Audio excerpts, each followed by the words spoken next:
Hello everyone, how you all doing? In this video, we are going to talk about iPhone 12 in 2025. Well, actually, almost 2026.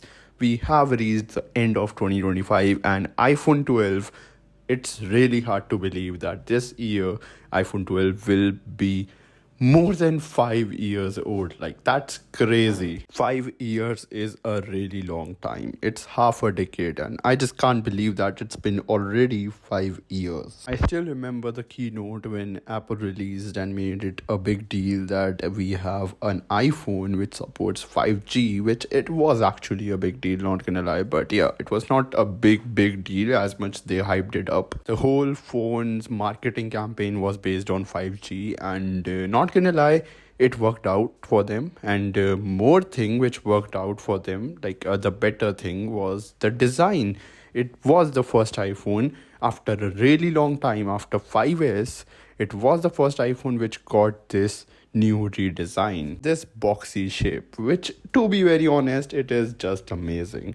My personal favorite iPhone has been the iPhone 12 mini. Particularly, I never got to own one because when iPhone 12 was released, I really wanted one, but obviously, just like other people, I was really skeptical about the battery life, so I went ahead with the normal, regular iPhone 12, which actually was to a certain extent a good decision because iPhone 12 was really bad in terms of battery life since the first day. I can't imagine how pathetic of a battery life iPhone 12 mini users were experiencing. And if someone is owning and using it till this day, I don't know about you. Let me know down in comments below. How do you survive with that thing? Because trust me, iPhone 12 form factor wise, it is the best iPhone I have ever held. Such a cute little iPhone. But we are not here to talk about iPhone 12 mini particularly, but iPhone 12, just revisiting iPhone 12. Even right now to this day, iPhone 12 is just amazing in terms of performance. Yeah, in terms of performance, full stop.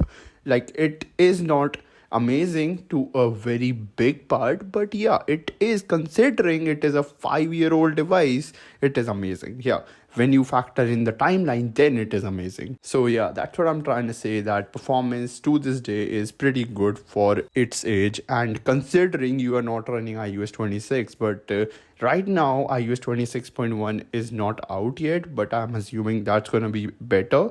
But till now, I installed the iOS 26 on my iPhone 12, used it for a couple of days, and it was the worst experience I have ever had.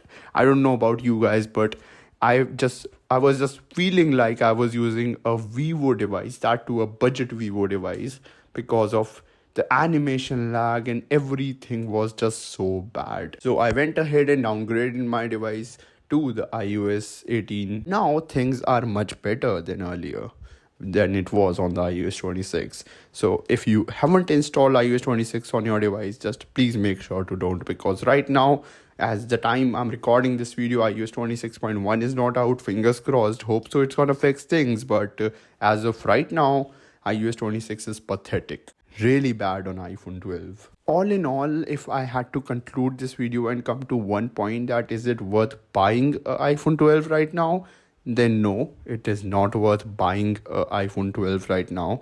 Maybe if you're getting it at a really good price, if it is really cheap, considering that it is in good condition and the battery health is pretty good, make sure, even if you are getting it, then make sure the battery health is at least above 92 93%, because the battery is not good on iPhone 12. It has been the worst battery life iPhone since the like a long time. iPhone 12 was really infamous for the bad battery life, and when you counter in the factor that it is an old device now, then it's even worse. If you are using one right now, I think if you are not on iOS 26, just stay on iOS 18. If you have still downloaded it, you can still downgrade to iOS 18 for the meanwhile right now, because it won't be like signed by Apple for a long time. So it's possible to downgrade only right now, or maybe in a month they will just stop signing that firmware and then you just can't downgrade. So yeah, that's pretty much it for today's quick little episode. Thank you so much for watching this video till the end. This is me, Jay, aka Tech Hyped, and I am signing off. Make sure to let me know what video do you guys want me to make next. I will catch you guys in the very next episode. Peace out and have a great day, everyone.